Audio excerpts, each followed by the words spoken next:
going to show you how to prep and cook some pork spare ribs. Some of my favorite. These right here, like I said, you have different cuts of pork ribs, but I like the spares better, and they're cheaper per pound. So you can't beat that. Usually they come 2 or 3 to the pack.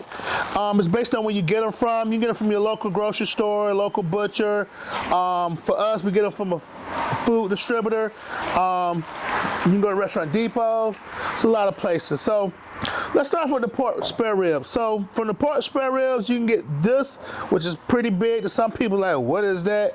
And you also get the St. Louis cut from here, and I'll show you all of that. So the first thing I do is this flap on the back. We cut that part off, some kind of skirt. Just use a shelf knife. It's the only knife that you need. If there's any fat I can pull up, I pull that off. I don't pull the membrane off, believe it or not. Some people give us a hard time about it. If I was doing competition, you better pull that membrane off because the judge is gonna ding you. But we don't do that. At the restaurant, we do so many of these things, it'll take forever. So I take this little bit right here off. And this part right here, if you're from the Midwest, so they call it rib tips. We take that part off just because when you cook it, it don't look good. But when you cook them and throw them on the smoker, the pit guys eat them, they're pretty tasty. That's why I use the chef knife as well. It cuts through those bones right there, and that gristle and stuff, that cartilage. So you see they got to use a heavy blade knife. That's why we use the chef's knife. So I take that right there. Get all that stuff up, like just trim it down just a little bit because when you cook it, it's gonna pucker up, don't look as good. If you're gonna spend all this time with it, you wanna make it look good as much as possible. So then I flip it over, and what I do now, I flatten it out some, move that out of the way. I flatten that out right there because it's been that cryovac all sucked up, and I just wanna kinda round it off. You don't want nothing sticking out, pointy or jagged. You can throw it on like that, but sometimes the thin stuff will dry out. So you want to keep it uniform. So I take my blade right here, cut that, make it smooth. And also at the restaurant, we take the trimmings from this and use in our house-made sausage, which is 80% brisket, prime brisket trimmings, and the rest, I'll say about 75, and the rest is fat and from the brisket and pork, from the pork ribs. Now what I'm doing right here, you got a piece of meat on top.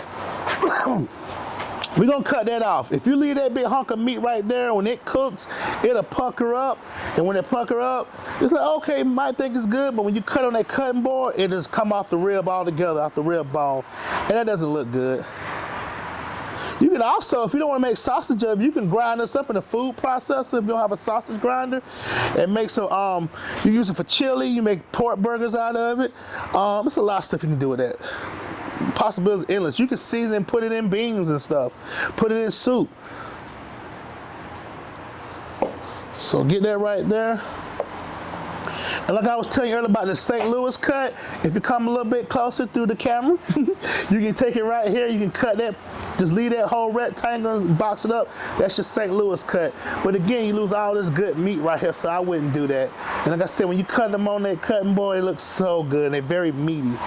So once we do that, that's only one drawback though. To some point, I'm looking at this, that rib almost came through because it was at the processing plant. When they was cutting them, they got a little close, but that happens.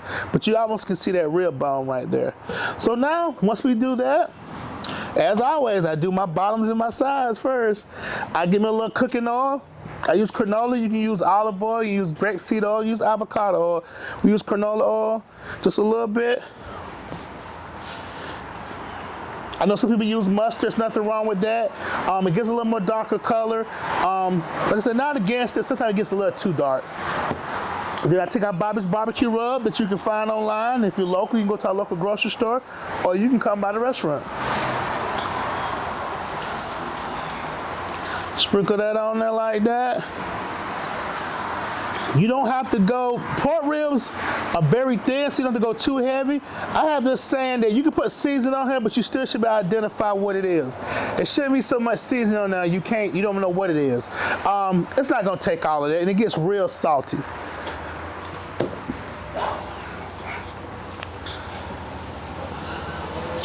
And plus I've tried it because I've seen other videos and people did it. It was just too much on there. But hey, if you like it that way, go for it. I'm not here to say who's right, who's wrong. I just want you to make some good barbecue for you and your family and your friends.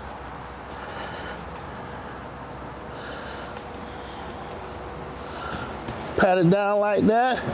And then what I like to do before I put it on the smoker, I just pat it like that.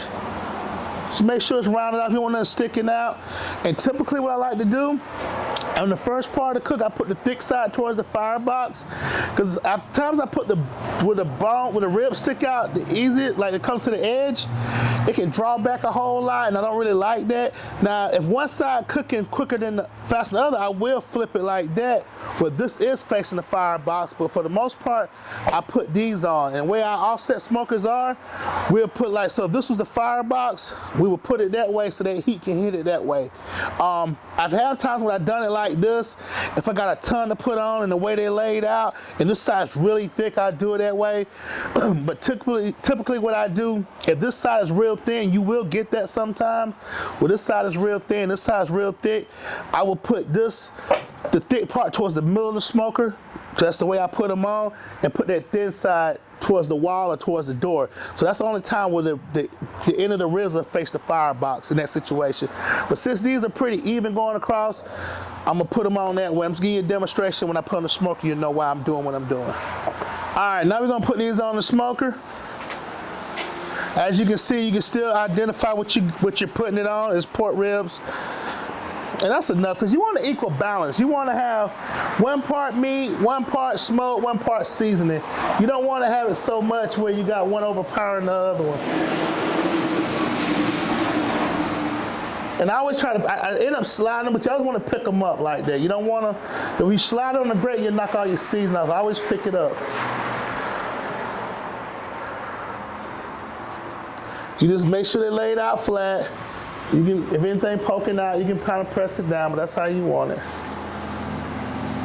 All right, get that thing a smoke bath. We've seen a little bit. Guys, we're about 3 hours into our pork rib cook, so we're gonna check it out, see how it's looking. We ain't spritzed it yet. This is our first spritz. We're gonna use apple cider vinegar. We're gonna check and make sure that everything's cooking even. And I got a couple tips I can show you, tricks of the trade. So as you can see, it's getting a nice color to it. Now I do see this thin side that I showed earlier is cooking a little bit more, so I got a little secret for that. So we're gonna take the aluminum foil. You got shiny, you got dull. We put the shiny side towards the meat, put it up under like that, kind of just cuff it like that. That way it don't dry out, because you don't want to lose that rib. I wouldn't want to lose that rib. If you don't want it, I'll take it. So then we put it up under us so it don't dry out, it'll lay down on you. Everything else is looking good. You can pick it up, it's still stiff, but we're just filling it out. All the seasoning is intact. Looks pretty good. Now we're gonna spritz it. Put some apple cider vinegar on it. This is the first spritz, so we go a little heavy, and after then, we only do where it needed. And you'll see on the next time we spritz it, from your dry spots to your moist spots. But that's a good looking rack of pork ribs right there. Pork spare ribs. See in a little bit. We'll be checking in about another hour. Hey guys, we're about 5 hours on our pork rib cook. We're going to check them, see if they're ready to sauce. I know sometimes people say the 3-2-1 method. I tried it in the past. It's kind of hard to use that method all the time, as into when to cook the ribs, when to wrap them and sauce them and all that, because ribs come in different thicknesses. It can be a couple pounds, it can be 3 pounds, it can be 6 pounds. It all varies on the thickness of the ribs. So what I like to do, I put them on, I cook them, like I showed you earlier, and I put a little foil when that part right here was starting to get a little crisp and start to curl up. That foil makes it go down. I like to pick it up. When they get that bend like that right there, that's when I start ready to sauce them. I probably go a little bit longer, but I'm gonna go ahead and sauce them. You see how that good that bottom look right there? It looks so good. It make you think they're about ready to eat right now. But since when they pliable like that, I'm gonna go ahead and sauce them. So what I'm gonna do, I'm gonna take some apple cider vinegar, I'm gonna spritz it, and then I'm gonna put my barbecue sauce on top on it. I do a light layer of it. I do it for about 15 to 20 minutes. Once that sauce set on top, I flip them over, do the same thing on the bottom. And then once I do that, I wrap them in foil. So this is the apple cider vinegar I was telling you about. Spritz it like that, and I go back with my sauce. You don't want too thick of a sauce or heavy sugar content. We use our original sauce that we have in the restaurant, and soon it'll be available to buy online at a few of your local grocery stores too. So we just put it like that, just a thin layer. Then we're gonna let that sit on top for about 15, 20 minutes. You'll see when it gets like a nice little coat on there, kind of like locks in, and we'll flip it over and repeat that process. So we about to the last leg of this cook for these pork ribs. Hey guys, we're about to check our pork ribs. You remember a few minutes ago, we spritzed the top, put sauce on it. We got a nice coating on top. It's gonna seal in the top part of it. We're gonna flip it over and repeat the same process. For about 15, 20 minutes, we're gonna let them sit on the smoker. And when they get done, then we're gonna put it in the foil, sauce it a little bit, pull out spritz on it, and put it back on the smoker, and then we'll be finished. So you see how good these are looking right here? You see how that sauce on top? You got a little bit that's running, but that's not the end of the world. But look at all this right here. Oh my goodness, look at that. That's some good rack of spare ribs right there. So now just pick it up. Make sure you don't drag it. Flip it over. You see how that beautiful backside look right here? Look at that. We're gonna spritz it and sauce that as well. Take my apple cider vinegar. That's why I put that foil on that tip earlier to keep that from happening. Probably got a little behind, but that's not the end of the world. It's still gonna be juicy to eat it. It won't be dried out like jerky or anything like that. So just take that right there. This is the sauce we sell in the restaurant, soon to be available online and in some of your local grocery stores. And then from there, you just put a little light layer coating on it. It comes out liquidy. If it's too thick, a lot of times it has a lot of sugar in it or molasses, and what that does, that'll get real black on your smoker because all that high sugar content in it. Plus it'd be hard to come out. So if you have a sauce that you love and it's a thicker, just add a little water to it, a little apple cider vinegar to thin it out. But I would say a little water to it so it'll come out pretty easy like this one did, like that right there. So about 15, 20 minutes, we'll come back and visit that and then be ready to wrap them. All right, guys, it's been about 25 minutes since we last looked at the ribs. Remember, we flipped them, we spritzed them with apple cider vinegar, and we sauced them. So then we let them sit up for 25 minutes, get like a nice little coating on top, so we can get our foil ready. This is heavy duty foil. As I always say, shiny side towards the meat. So I'm gonna take our same barbecue sauce, put some right here. And what we're gonna do, we're gonna put the ribs on this foil, but do meat side down. And then I'm gonna turn around and put some apple cider vinegar in this sauce right here because I want it kind of spread, but I'm not gonna stand back and spread because if you do it, apple cider vinegar gets up here, it makes the foil stick. And when you go unwrap it, it'll rip the foil. The only issue with that, all your liquid can come out. So I get a little close like that, put apple cider vinegar in there right there. You'll get a little overspray around it, but you don't want too much because you don't want that foil to stick when you get ready to unwrap these ribs. And once I put these ribs on, we're gonna put them back on the smoker for the last little bit of the cook. I would say about 30 to 45 more minutes and they'll be done. All right, we're putting these ribs on this foil. This is the rib side up. You see how they're looking right now? Looking like something good. You see how they're bending? Very pliable, so we lay those down like that right there. Ooh, looks good right here. And what I like to do right here, I put a little bit of spritz right here, just a little bit, not a lot. And all I'm gonna do is put a little sauce on some of the little darker spots. But trust me, it's not gonna be hard. You just need a little bit, you don't need a whole lot. And I take it like this, take that side over right here. Take that side right here, got a little sauce on my hand, so this is the towel that I've been using. I use it just for meat. I don't use nothing with it, that's why I keep everything separate as much as possible. Try to keep your area clean. Lay that back, oh, right there. And I got a whole bag of them, so we good. I take it like this with my fold, and I kind of fold it under like this right here. Take that, fold it up like this.